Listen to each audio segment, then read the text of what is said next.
Hadirin hadirat sekalian yang saya hormati, di sini banyak yang lebih pantas untuk memberikan tausiah. Di sini ada Profesor Dr. Kiai Haji Imam Istiqlal, ada Kiai Husain, Kiai pembela perempuan, ada Kiai Abdul Hakim, ada Menteri Agama yang sudah pensiun, dan banyak sekali. Ini ada Gus Yasin, ada pokoknya ada yang banyak yang lebih pantas untuk tausiah. Karena itu saya akan dongeng saja. Nanti ambillah dari dongeng itu kalau ada tausiahnya. Kalau tidak ada ya sudah, tadi saja yang sudah dianggap tausiah.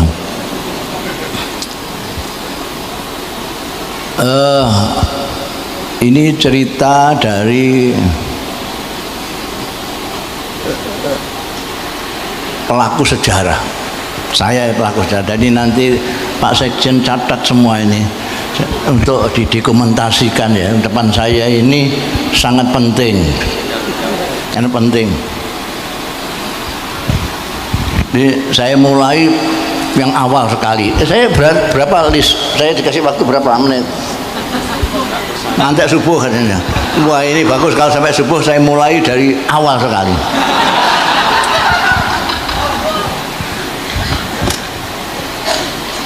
Banyak yang mengatakan bahwa Gus Dur itu drop out dari Al-Azhar.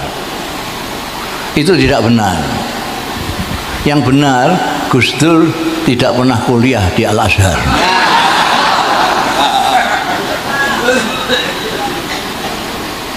Jadi Gus Dur lebih dulu datang sebelum saya, tapi beliau entah sibuk apa, pokoknya sibuk lah, sehingga tidak sempat untuk daftar kuliah. Ketika saya daftar kuliah, beliau tanya sama saya nggak tahu Gus Dur itu begitu ketemu saya langsung akrab. Sampai ketika saya daftar kuliah, beliau tanya, kamu sudah daftar kuliah? Sudah. Di mana? Ini yang baru ini. Saya memang memilih yang baru dibuka, karena datang saya itu sudah ngepas. Kalau saya masuk kuliah yang biasa itu, saya langsung ujian. Sehingga saya milih yang baru, yang masih 4 bulan akan ujian. Lagi pula mata pelajarannya itu saya akrab semua, karena saya tidak pernah sekolah kayak orang-orang lain ini. Saya dan intelek kendilan betul, dari orang pondokan sama sekali tidak pernah sekolah belas, kecuali SR. Itu saja ijazah hilang. Jadi saya tidak punya ijazah. Kelas 1 sanawiyah drop out. Jadi saya di pesantren Nirboyo, pesantren Krapyak, pesantren ayah saya sendiri di situ. Jadi saya milih yang kira-kira mata pelajarannya itu aku pernah dengar itu, tauhid, Quran, tafsir, hadis. Tak pilih yang begitu. Karena saya kalau yang lain-lain kan ada biologi, ada bahasa Inggris, yang saya nggak mudeng kabeh itu, nggak pernah sekolah. Saya milih itu. Lah Gus Dur tanya, sampean di mana? Saya di Al-Qismul Ali, ini yang baru dibuka ya. Ya sudah saya ikut tanpa tanya kenapa saya di situ. Terus saya ikut gitu saja. Ikutlah daftar. Begitu mulai masuk kuliah, beliau lihat mata pelajarannya. Loh ini kan mata pelajaran yang diajarkan di pesantren-pesantren itu loh. Loh saya memang milih itu. Wah, ngantai-ngantai umur gitu. Terus dia tidak jadi. Terus dia daftar ke Fakultas Adab di Irak. Jadi dia memang tidak pernah kuliah di Azhar, bukan kok drop out. Ya, ini melempangkan yang tidak benar itu. Kemudian beliau ke Irak, saya melanjutkan di situ. Ternyata lulusnya dulu beliau. Gus Dur lulus, saya belum. Karena saya masih punya utang pelajaran satu. Beliau lulus terus pergi ke Belanda. Dari Belanda kirim surat sama saya 12 lembar. Ini Nisa pernah membaca itu. Tak tunjukkan, masih saya simpan. Antara lain dia mengatakan dalam surat itu, kamu kalau sudah selesai cari utangan, terus nyusul saya. Cari utangan terus nyusul saya, dibilang. Saya dapat kerjaan gajinya besar sekali. Sampean juga sudah saya carikan pekerjaan yang gajinya juga besar. Belakangan ini kawan saya yang di Belanda yang disuruh carikan kerjaan beliau ini cerita sama saya, Gus Dur waktu ketika datang itu saya mau dicarikan pekerjaan yang bayarannya besar. Wah Gus, kalau pekerjaan yang gajinya besar di sini itu, yang tenaganya besar, itu kasar sekali. Nggak apa-apa, pokoknya gajinya besar. Terus dicarikan dapat pekerjaan ngepel kapal induk. Itu memang berat sekali. Kata kawan saya itu kalau jam 5 itu pulang itu Gus Dur, oli tok itu. Demi untuk dapat. Lah sampean sudah saya suratnya kepada saya, dan sampean sudah saya carikan pekerjaan yang gajinya juga besar, meskipun tidak sebesar gaji saya, tapi besar juga. Yang saya sesuaikan dengan keahlian sampean, yaitu bagian nggawe reklame, gambar-gambar reklame itu. Karena dia tahu saya suka gambar-gambar itu, digalekno menggawean. Itu rapi suratnya itu. Nanti sekian bulan gaji kita berdua sudah bisa kita belikan mobil second. Nanti kita pulang lewat darat setelah sekian bulan memakai mobil second itu. Kawan-kawan yang akan kita lalui sudah saya hubungi semua, saya sudah surati semua. Tanggal sekian start, nanti sampai Sumatera sekian, nanti kita putar-putar Sumatera dulu ke kawan-kawan, terus baru pulang. Di dalam perjalanan itu nanti kita bisa berbicara banyak tentang NU, bagaimana bisa bermanfaat penuh untuk Indonesia. Itu kalimatnya itu, NU itu bukan tujuan.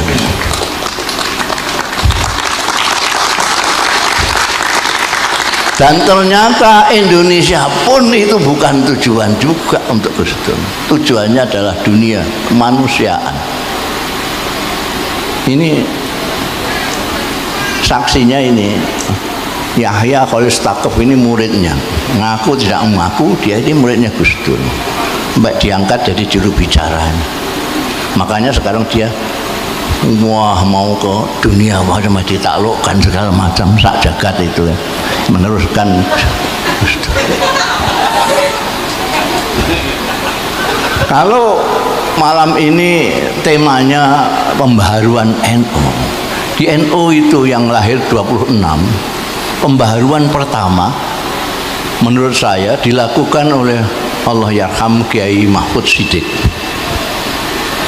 Kiai Mahfud Siddiq itu otodidak. Beliau organisatoris tapi tidak tahu dari mana dia belajar organisasi. NU rapi itu zaman Kiai Mahfud Siddiq 37 sampai 40. Punya 2 penerbitan yang tidak mati-mati sampai Kiai Mahfud wafat. Berita NU dan suara NU. Berita NU untuk intern Nahdlatul Ulama, suara NU untuk keluar. Kita nggak tahu nanti ini generasi Yahya dan Saifullah ini bisa bikin penerbitan yang nyaingi New York Times. Apa duta masyarakat bisa hidup lagi. Itu Kiai Mahfud yang fenomenal. Kiai Mahfud mempunyai gerakan mabadi khairu ummah, prinsip-prinsip umat terbaik. Dari kuntum khairu ummatin ukhrijat linnas itu orang belakangan menyangka itu gerakan moral, padahal tidak, itu gerakan ekonomi. Nah ini silakan dilihat itu. Kemudian lama sekali muncul Gus Dur. Gus Dur itu dulu punya kumpulan namanya Pecinta Nahdlatul Ulama. Pencinta Nahdlatul Ulama. Memikirkan mulai dari kiai-kiai dulu itu sudah enak-enak di pesantren kok bikin Jamiah Nahdlatul Ulama, itu untuk apa? Dipikir dan dibahas. Ketemu di mana-mana dibahas itu.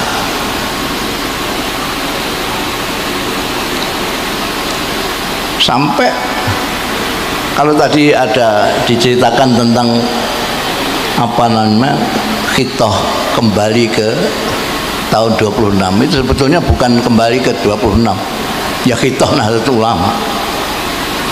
Kalau kembali ke 26 itu NU waktu jadi partai, Pak Idham itu tahun 74 itu ada Kombes NU ketika Pak Harto membonsai NU menjadi satu dengan P3, lalu mengeluarkan Kombes mengeluarkan itu tadi, kembali ke khitoh 26. Artinya yang dibonsai itu hanya politiknya saja, pendidikannya dan lain sebagainya masih tetap seperti khitoh 26. Tapi kalau yang khitoh Nahdlatul Ulama, putusan Munas kemudian dikukuhkan dalam Muktamar Nahdlatul Ulama Situbondo, itu konsepnya diawali dari pecinta NU ini. Ada grup 24. Grup 24 ini menunjuk tim 7. Tim 7 ini ketuanya Gus Dur. Ini yang kemudian membuat draft tentang khitoh Nahdlatul Ulama dan program-program kegiatan Nahdlatul Ulama. Dan itu di Munas Situbondo disepakati, di Muktamar dikukuhkan lagi. Seperti yang dikatakan Ketua Nahdlatul Ulama tadi, Kiai Yahya Khalil, di Muktamar Situbondo Gus Dur bukan sengaja, bukan kebetulan, Gus Dur memang didorong oleh semua orang untuk menjadi ketua pada waktu itu, untuk membuka wawasan Nahdlatul Ulama. Ketika itu Gus Dur bilang cukup 1 periode untuk membuka wawasan NU ini, sehingga nanti akan kita lihat pada zamannya Gus Dur itu khitoh Nahdlatul Ulama itu jelas ditulis di situ bahwa Nahdlatul Ulama itu khidmahnya bukan untuk orang Islam, apalagi untuk NU saja, tapi untuk masyarakat, untuk kemanusiaan. Sayangnya orang-orang NU termasuk pengurusnya itu jarang baca khitoh itu, padahal cuma 9 butir. dan buder. Gus Dur menyatakan cuma satu periode selesai nanti sudah.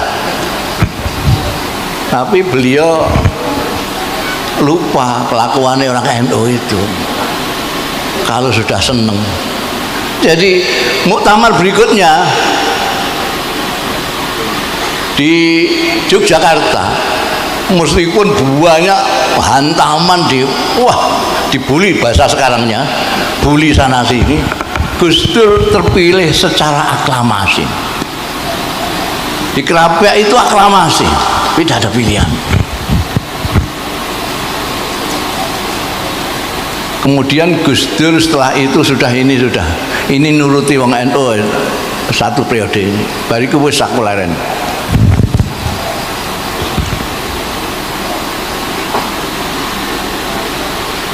Maunya sudah selesai Gus Dur itu.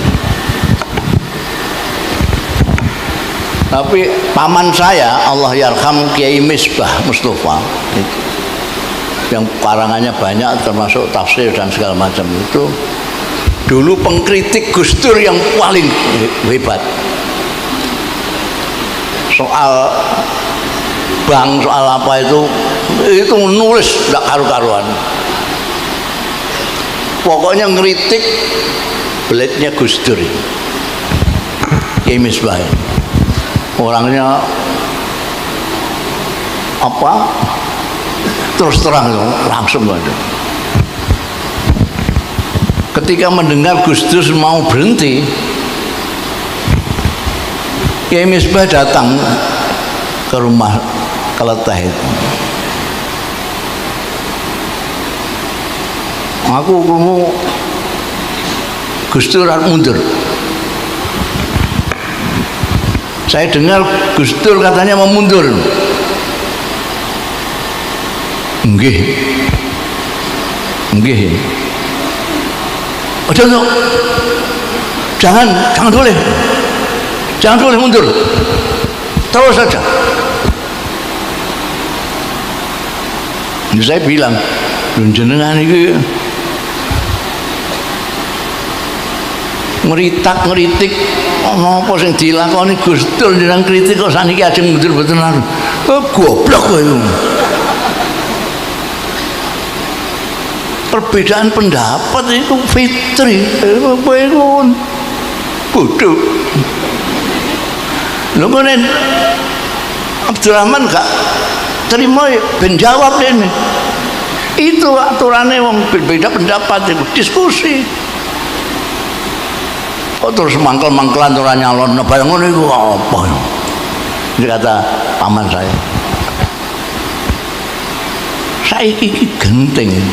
Itu enggak tahu gentingnya apa, saya enggak tahu. Iki sing dibutuhno saiki iki wong sing kaya Abdurrahman itu. Sing alim tur pinter. Ngalim pinter tur berani. Ngalim tur berani. Alim wasaja. Nek ngalim tok ora wani jereh.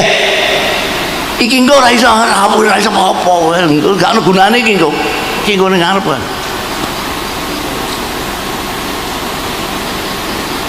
Lah nek wani tok tapi enggak ndek ilmu, iku nabrak-nabrak kaya celeng.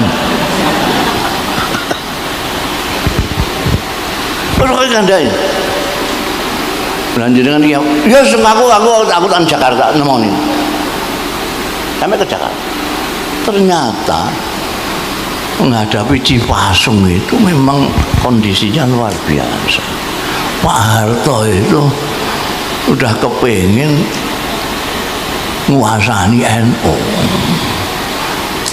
dengan cara membonsai di P3 tidak kasil. Yang dirah Gus Dur.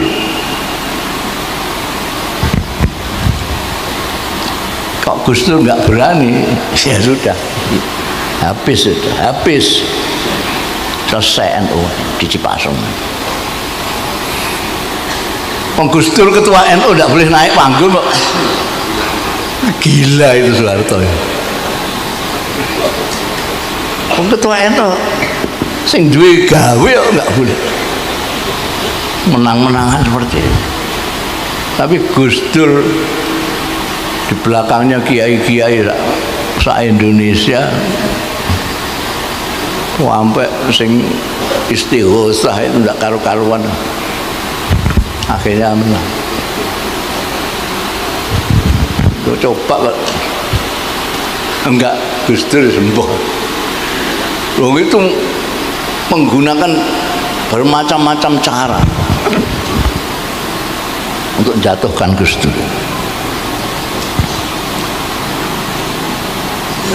Dan kemudian ternyata Gus Dur berhasil menyelamatkan NU, meskipun sampai situ masih tetap ontran-ontran yang tidak berarti, karena NU ini memang didirikan oleh orang-orang yang mukhlis, ya, orang-orang yang ikhlas, yang tidak punya pamrih apa-apa. Jadi hati-hati kalau dengan NU, wani-wani sekualat, enang kualat.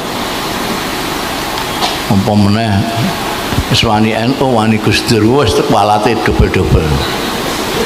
Sampai ada kiai yang nyateti kilo-kilo sing kualat-kualat iki.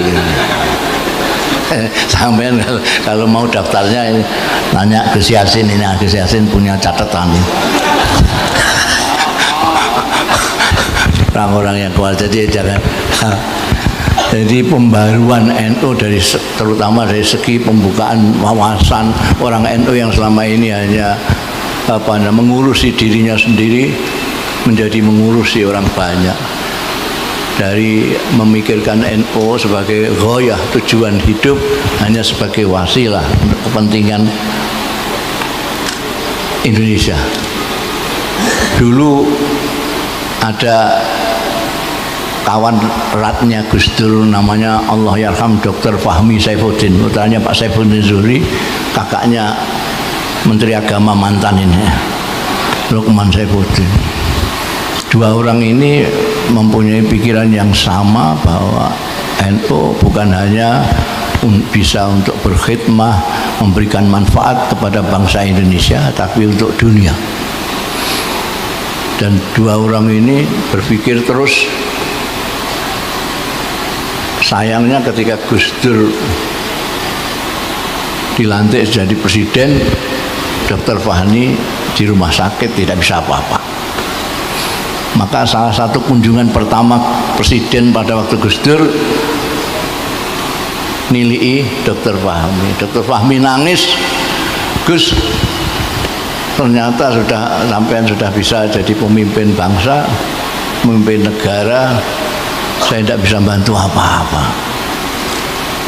Kata Gus Dur, ya masih Gus Dur itulah, tenang Mi, kamu tidak usah mikir itulah.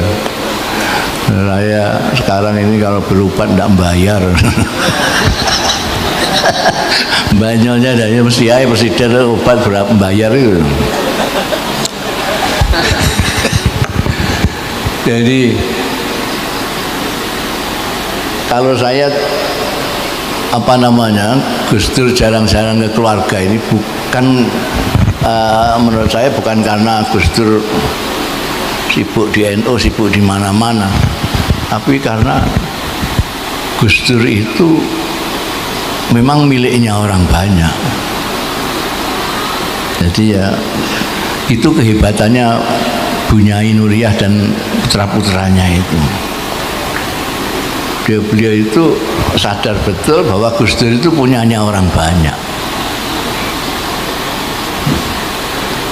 Sebab kalaupun protes ya percuma. Gus Dur itu dulu itu pindah-pindah rumah. Jadi saya tahu lah rekosone Nyai Nuriyah dulu tahu. Di Jakarta itu kayak kucing anak-anak, pindah rono. Kenapa saya tahu? Karena setiap saya ke Jakarta itu jujukan saya mesti ke situ. Bentar, saya mau ke Jakarta. Loh, sampean udah tahu rumah saya belum? Ya sudah itu, sudah pernah. Enggak, sekarang saya pindah di Cilandak. Wih, pindah. pun miliknya orang banyak. Saya pernah disuruh nunggu rumahnya, pernah kok. Saya sowan ke beliau ada acara. Sampai saya tinggal dulu ya ini. Saya main ngobrol lah. Itu suruh ngobrol sama Nyai ini, beliau ada acara muter-muter. Pernah terjadi juga Nyai Nuria ini ketemu Gus Dur di tempatnya orang, sama-sama diundangnya, dari ketemunya. Sudah berapa lama Gus? Ya ini baru ketemu ini setelah 3 hari.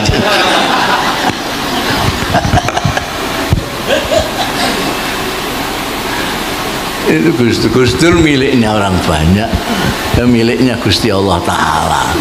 Karena itu Gus Dur itu meskipun presiden, satu-satunya presiden di dunia yang tidak punya dompet. Ini presiden nggak punya dompet, presiden nggak punya dompet. Saya saja dompetnya 2, rupiah dan dolar.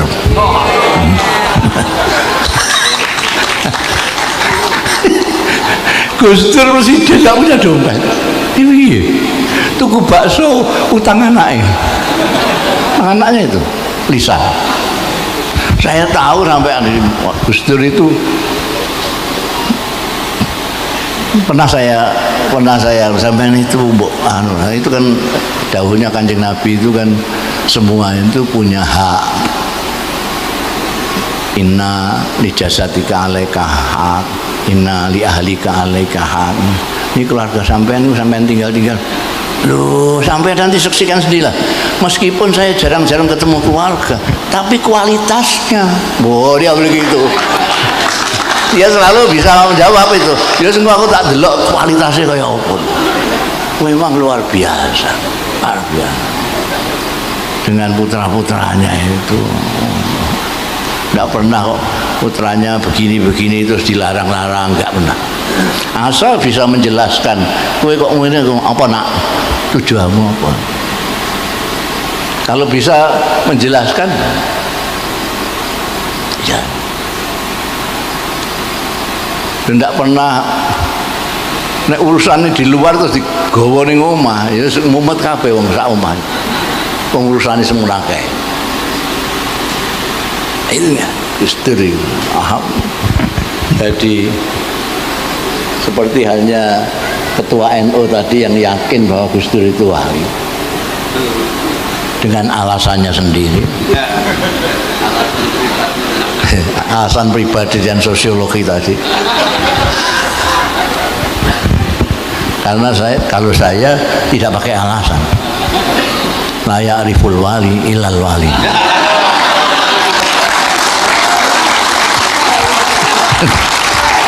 Kok sampai kok tepuk-tepuk ada wali kok tepukin begini. nanti badal nggak jadi sih.